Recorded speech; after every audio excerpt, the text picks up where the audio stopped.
Hallöchen, ihr Lieben! Heute werden wir zusammen diese hübsche Strandbluse häkeln, die ihr jetzt gerade im Intro gesehen habt. Es ist super schnell und einfach gemacht. Wir haben hier ein wirklich hübsches und auch einfaches Muster. Ihr braucht dafür nur feste Maschen, Luftmaschen natürlich und Stäbchen. Also das sollten auch die Anfänger unter euch auf jeden Fall hinbekommen. Und es ist ein Muster, was schnell von der Hand geht. Also es ist super schnell gehäkelt. Ich habe das Ganze hier mit dieser Wolle gemacht. Das ist die Big Lisa von der Firma Gründel und zwar habe ich jetzt hier ungefähr die Hälfte für gebraucht. Das ist in der Farbe Bordeaux. Ihr könnt das Ganze natürlich aber auch dann in der Länge und auch in der Breite noch anpassen, damit es eben auf eure Figur genau zugeschnitten ist. Und das Ganze habe ich gehäkelt mit einer 5er Nadel. Die habe ich hier, genau, mit einer 5er Nadel. Und ansonsten braucht ihr natürlich noch eine Schere und auch eine Stopfnadel, um am Ende dann die Fäden zu vernähen. Und am besten auch noch Maschenmarkierer. Falls ihr keine Maschenmarkierer zu Hause habt, auch keine Panik, dann könnt ihr einfach irgendwie Haarklammern oder sowas dafür nutzen. Genau, falls ihr das erste Mal hier auf meinem Kanal gelandet seid, dann ganz herzliches Willkommen an euch. Ich bin Anki und ich möchte hier mit meinem Kanal Lana Loca wieder mehr Kreativität in euren und auch in meinen eigenen Alltag reinbringen. Wenn ihr die Bluse nachhäkelt, dann denkt auf jeden Fall auch dran, mich auf Instagram zu markieren. Ihr dürft mir dort natürlich auch sehr gerne folgen. Und dann würde ich sagen, schnappt euch jetzt Wolle und Häkelnadel und los geht's. So, das Muster zeige ich euch jetzt hier mit so einer helleren Wolle, weil ihr das dann hoffentlich besser erkennen könnt. Und am Anfang müssen wir jetzt erstmal abmessen, wie lange unsere Bluse sein soll, also wie lange wir sie haben wollen, weil wir haben einmal das linke Stück und einmal das rechte Stück. Und die Stücke werden dann jeweils auf die Schulter drauf gelegt und dann hängt das Stück halt hinten am Rücken runter und vorne, also auf der Vorderseite. Und dann werden die halt an der Seite verbunden und dann natürlich auch noch in der Mitte am Rücken und da am Dekolleté. Deswegen müssen wir jetzt erstmal eben abmessen, wie lange wir das Ganze haben wollen. Bei mir sind die beiden Teile übrigens ungefähr 90 cm lang und 20 cm breit. Aber wie immer möchte ich euch natürlich dazu ermutigen, dass ihr das an euren eigenen Körper anpasst und vor allem auch an euren eigenen Geschmack. Also ihr könnt meine Maße gerne als Referenz nehmen, aber passt das einfach an euren eigenen Geschmack an. Und anschließend fangen wir dann jetzt mit einer langen Luftmaschenkette an. Und ihr müsst darauf achten, dass ihr eine ungerade Anzahl habt. Also ich habe jetzt bei meinem Stück 119 Luftmaschen angeschlagen. Also es muss eine ungerade Anzahl an Luftmaschen sein plus 2 Wendeluftmaschen. Also in meinem Fall habe ich ja 119 Maschen eigentlich angeschlagen plus 2 Wendeluftmaschen waren dann insgesamt 121. Ich zeige euch jetzt das ganze Muster natürlich in einem bisschen kleineren Format, deswegen werde ich jetzt hier 19 Luftmaschen plus 2 Wendeluftmaschen anschlagen, also insgesamt 21. So, jetzt fangen wir an mit Stäbchen. Und zwar arbeiten wir jetzt in das dritte Stäbchen von rechts rein, also das, wo hier mein Daumen ist. Das war jetzt hier mein 19. Stäbchen. Ihr habt jetzt natürlich eine sehr viel längere Luftmaschenkette, aber wir stechen jetzt hier in die dritte Luftmasche ein. Die Schlaufe auf der Häkelnadel, die zählt ja niemals mit dazu, sondern wir zählen von hier die letzte Luftmasche, die vorletzte und die drittletzte. Da machen wir jetzt ein Stäbchen rein. Allerdings gehe ich jetzt hier nicht von vorne einfach rein, sondern ich häkel hier in der ersten Reihe jetzt in diese Hübbelchen. Und die können wir sehen, wenn wir das Ganze so ein bisschen drehen. Also hier seht ihr jetzt diese Hubbel und da arbeiten wir jetzt rein. Das sorgt einfach dafür, dass wir ein saubereres Ergebnis haben und das sieht dann am Ende einfach schöner aus.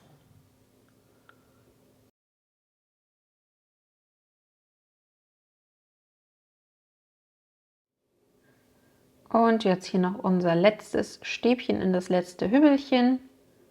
Und dann sind wir mit Reihe 1 schon fertig.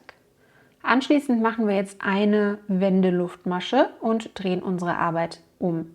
Jetzt in der zweiten Reihe häkeln wir nur in festen Maschen, allerdings nur in das hintere Maschenglied. Also stechen wir nicht von vorne hier rein, wie ganz normal, sondern wir drehen uns das so, dass wir von oben drauf schauen können, stechen dann in die Mitte der Masche ein und nehmen nur das hintere Maschenglied auf. Ich komme nochmal näher, damit man es besser sehen kann. Also hier ist meine erste Masche. Hier steche ich jetzt nicht von vorne ein, sondern ich steche von oben ein und nehme nur das hintere Maschenglied auf und mache dort jetzt meine feste Masche. Und das mache ich jetzt mit jeder Masche aus dieser Reihe.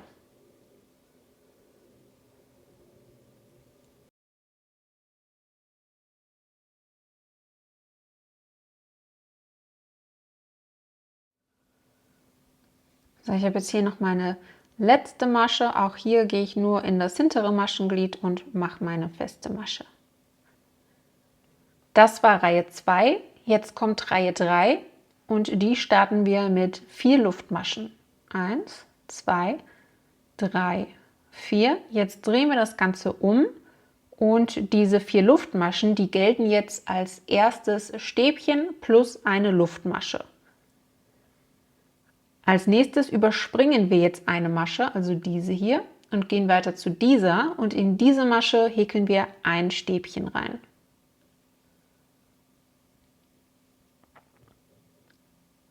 Danach machen wir eine Luftmasche, überspringen wieder die nächste Masche und machen ein Stäbchen in die Masche daneben.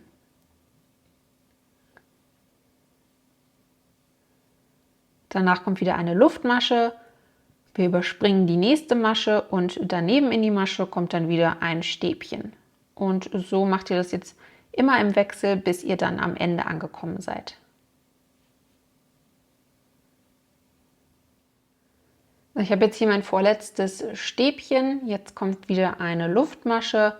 Ich überspringe diese Masche und habe jetzt hier noch eine allerletzte Masche und in die kommt dann wieder ein Stäbchen rein.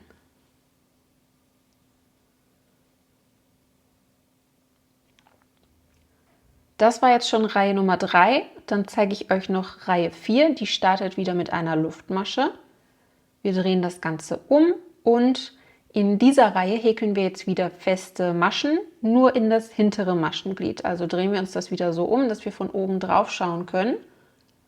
Stechen dann von oben hier in die Mitte ein und nehmen nur das hintere Maschenglied auf und machen eine feste Masche. Und das machen wir jetzt mit jeder einzelnen Masche der Reihe.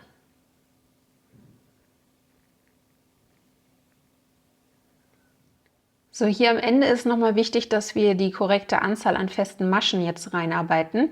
Wir haben ja hier noch unser vorletztes Stäbchen. Hier kommt natürlich auch wieder eine feste Masche rein. Dann haben wir hier ja diese Lücke, wo wir die Luftmasche gemacht haben. Das heißt, hier in diese Luftmasche daneben kommt jetzt auch noch eine feste Masche rein. Und dann haben wir ja hier noch die oberste, also die dritte Luftmasche, die das Stäbchen ersetzt, das allererste Stäbchen. Das heißt, auch hier gehen wir rein und machen jetzt noch eine letzte feste Masche.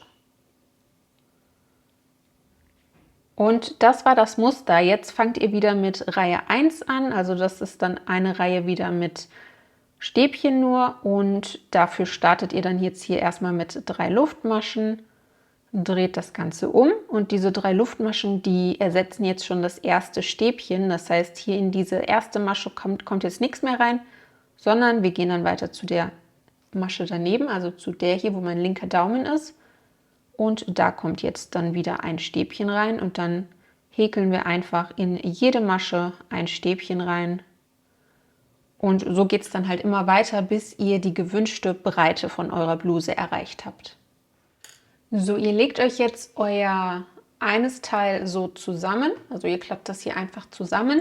Die schöne Seite ist jetzt außen und jetzt müsst ihr hier natürlich noch einmal abmessen, wie groß euer Armloch sein soll. Bei mir ist das jetzt hier so ein bisschen größer, weil das so ein bisschen Baggy-Style ist. Und genau das Stück hier unten wollen wir dann jetzt einmal zusammennähen, damit das hier halt dann an der Seite geschlossen ist. Ich drehe mir das Ganze so, dass ich jetzt hier von oben drauf gucken kann und schneide mir jetzt einen guten ein gutes Stück Faden ab.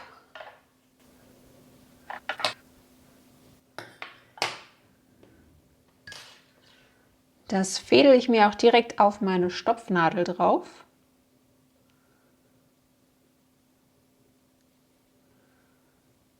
Und dann geht es schon los. Und zwar werde ich jetzt hier erstmal am Anfang so ein paar Mal die gleichen Maschen miteinander verbinden. Und zwar gehe ich dann hier einfach in das allererste Stäbchen rein. Das war ja hier diese kleine Luftmaschenkette am Anfang. Hier gehe ich einfach in diese Lücke rein. Und auch auf der anderen Seite gehe ich in diese Lücke rein und ziehe jetzt den Faden einfach so ein paar Mal hier durch. Natürlich gucken, dass hier der Faden nicht mit durchgezogen wird komplett, sondern der soll hier noch so ein bisschen runterhängen. Und jetzt fahre ich hier einfach ein paar Mal durch, also so 2-3 Mal, damit das schon mal so grob fixiert ist.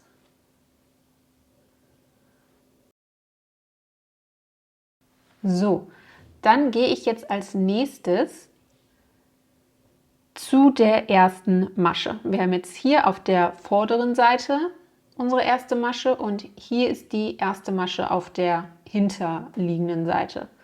Und ich gehe jetzt immer von der Mitte aus hier durch und nehme nur hier dieses innergelegene Maschenglied auf, ziehe den Faden durch. Und dann gehe ich zu der gegenüberliegenden Masche auf der anderen Seite und auch hier steche ich von unten ein und nehme nur dieses innen gelegene Maschenglied auf und ziehe den Faden durch.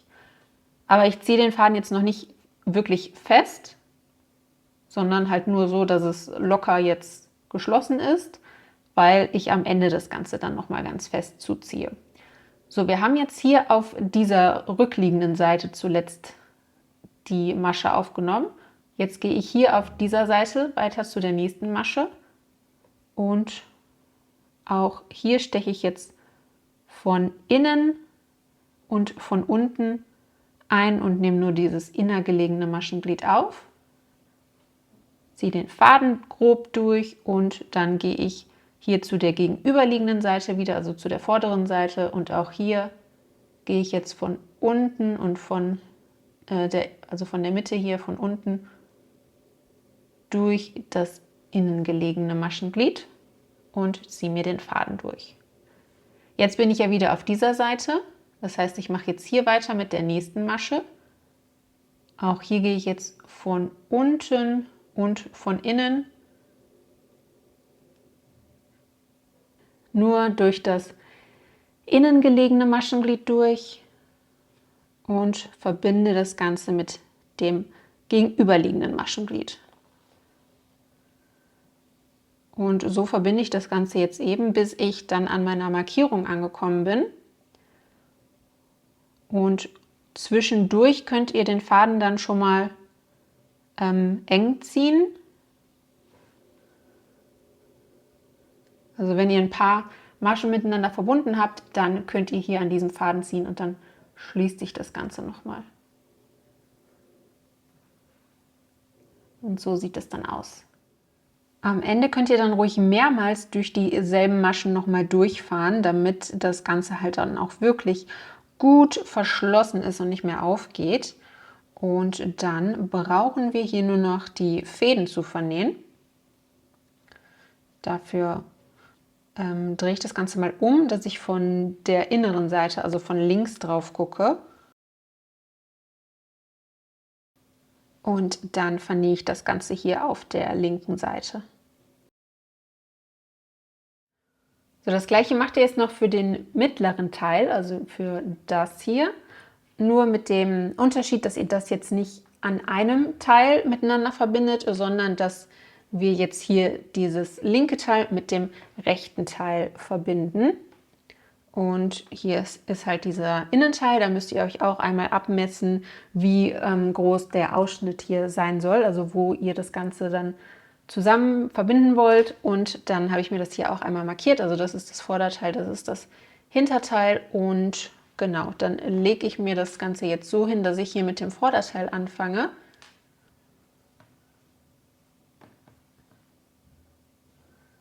und nehme mir jetzt hier auch mein anderes Teil zur Hand und fange dann an, das gleiche jetzt auf genau die gleiche Weise wieder hier zu verbinden, und zwar dieses Stück, und dann mache ich das gleiche dann eben auch noch hier für das Rückteil.